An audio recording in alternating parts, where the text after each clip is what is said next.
बच्चों, कक्षा 8 के आज मैं आपको एक नया अध्याय शुरू करने जाता हूँ। उस अध्याय का नाम है कैलेंडर कलाकार। कैलेंडर कलाकार क्या चीज़ है, देखो आपको बता दे रहा हूँ। इसके लेखक हैं सर्वेश्वर दयाल सक्सेना। सर्वेश्वर दयाल सक्सेना का जन्म 15 दिसंबर 1927 को बस्ती, उत्तर प्रदेश में हुआ था और इनकी प्रमुख रचनाएं हैं काठ की हाड़िया, बांस का पुल, एक सूनी नाव, कच्ची सड़क इत्यादि। इनकी मृत्यु 23 सितंबर 1983 को हुई। अब इसमें आप ये समझे, कैलेंडर कलाकार एक समय ऐसा था कि घरों में कैलेंडर सजाया जाता था। मध्यम वर्ग, मिडिल क्लास के फैमिली के लोग कैलेंडर सजाना बहुत पसंद करते थे। समय परिवर्तन होता गया, आज घर में लोग कैलेंडर उतना नहीं सजाते हैं। फिर भी एक समय था जब लोग कैलेंडर को सजाना बहुत पसंद करते थे। जैसा कि आप इसमें देख रहे हैं, 3 व्यक्ति बैठे हुए हैं। एक हैं शर्मा जी, दूसरे हैं स्तंभकार। स्तंभकार वह होता है जो न्यूज़पेपर, समाचार पत्रों में न्यूज को, समाचार को, विशेष समाचार को लिखने का कार्य करता है, लिखवाने का कार्य करता है या लिखता है। और तीसरे हैं कैलेंडर कलाकार। कैलेंडर कलाकार कैलेंडर का चित्र बनाने वाले 3 व्यक्ति हैं। तो शर्मा जी के घर में उस दिन कई मेहमान थे, जिसमें ये स्तंभकार और कैलेंडर कलाकार थे। तो कैलेंडर कलाकार और स्तंभ कलाकार तथा शर्मा जी के बीच बातचीत होती है। स्तंभकार कैलेंडर कलाकार से कुछ सवाल करते हैं। एक समय कि जिस समय हमारे देश में स्वतंत्रता संग्राम चल रहा था, आज़ादी की लड़ाई चल रही थी, तो लोगों के घर में जो कैलेंडर छपा होता था, उन कैलेंडरों में नेताओं के चित्र बने होते थे। चंद्रशेखर आजाद, जगत सिंह, सुभाष चंद्र बोस, राजेंद्र बाबू, तिलक, गांधी जी। और उन नेताओं को देखकर लोगों के मन में राष्ट्र प्रेम की भावना जगती थी और लोग समझते थे कि हम आज़ादी में भाग ले रहे हैं और आज़ादी में भाग लेने की प्रेरणा भी जगती थी लोगों में। बच्चों में भी यही भावना जगती थी।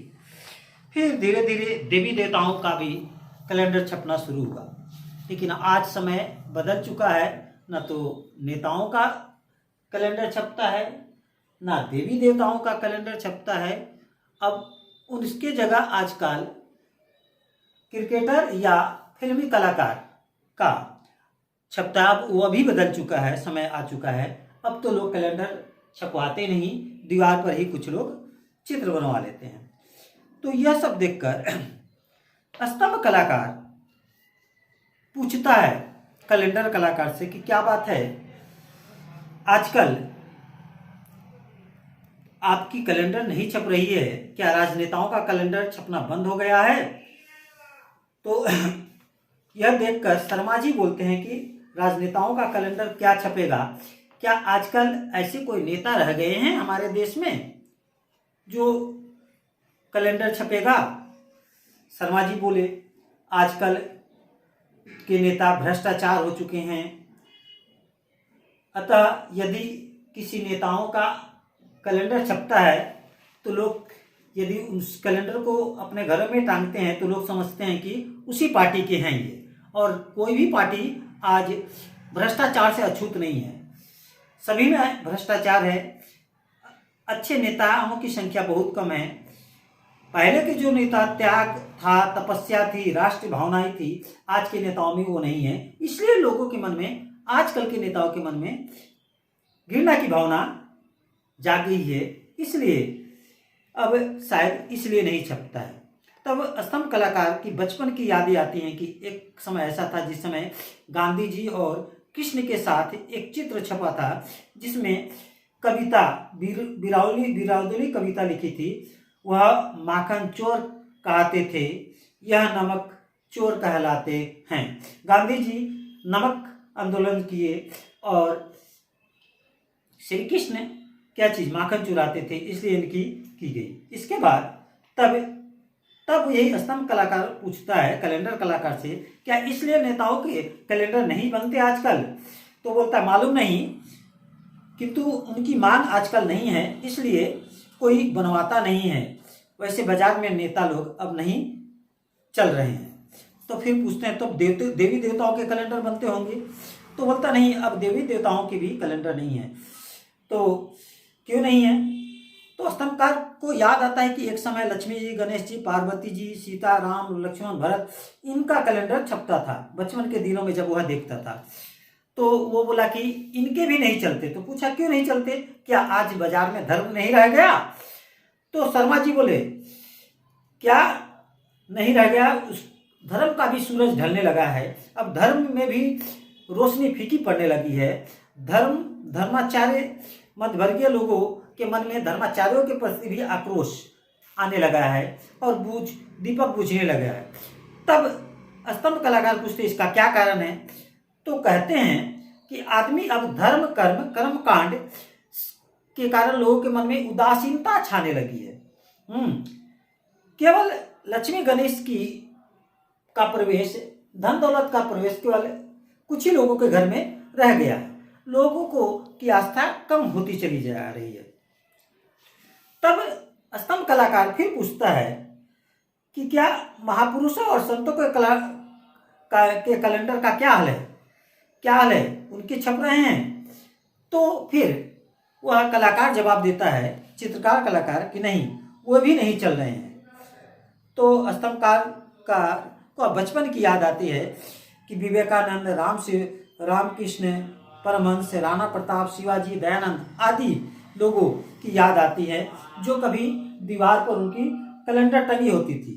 तो बोलते अब उनकी क्या है? तो बोले उनकी भी नहीं चलते। अब उनके स्थान पर तो क्रिकेटर और फिल्मी चेहरे दिखाई देने लगे हैं। और अब तो एक फिल्मी चेहरा आता है तो दूसरे चले जाते हैं, दूसरे जगह तीसरे आते हैं, और इस तरह क्रिकेटर के खिलाड़ियों का भी बदलता जा रहा है। तो क्या अब क्रिकेटर के खिलाड़ी शर्मा का भी स्थान अब नहीं रह गया है? फिर स्तंभकार सोचने लगता है कि क्या इतनी राजनीतिक पतन हो गई, क्या धार्मिक पतन हो गई है? पौराणिक चरित्र समाप्त होते जा रहे हैं। नेता, संत, महापुरुष, देवी देवता की दीवारों पर अब कैलेंडर नहीं छप रहे हैं। अब श्रृंगार रस की प्रधानता दिखाई दे रही है। फिल्मी कलाकार सज धज कर आते हैं। अब तो शायद वह भी, तो क्या केवल वही बच गए हैं? वह पूछता है। तो बोलता ना, वह भी नहीं है। अब तो केवल लोग इन कैलेंडरों से दूर हट रहे हैं। तो फिर पूछता है आपका काम कैसे चल रहा है? तो बोलता है अब तो कैलेंडर छपता नहीं है। अब कुछ सेठ साहूकार रह गए हैं जो घरों में बुलाते हैं और अपने दीवारों पर कुछ चित्र बना लेते हैं और उससे ही काम चल जाता है, अपनी रोजी रोटी चल जाता है। तो शर्मा जी कहें यानी अब दीवारों पर कैलेंडर फड़फड़ाते नहीं, अब केवल चिपक कर चित्र ही रह जाते हैं और पापड़ी झड़कर गिर भी जाते हैं। स्तंभकार को लगा सचमुच समाज की यही हालत रह गई है। कैलेंडर कलाकार भी फड़फड़ाना भूल गया है और सिमटती दुनिया चली जा रही है। तो ये है आज की दुनिया। तो कैलेंडर कलाकार के अंतर्गत आप यह कहानी एक बार पढ़िए और यदि आपको समझ में ना आए तो फिर आप मुझसे संपर्क कीजिएगा।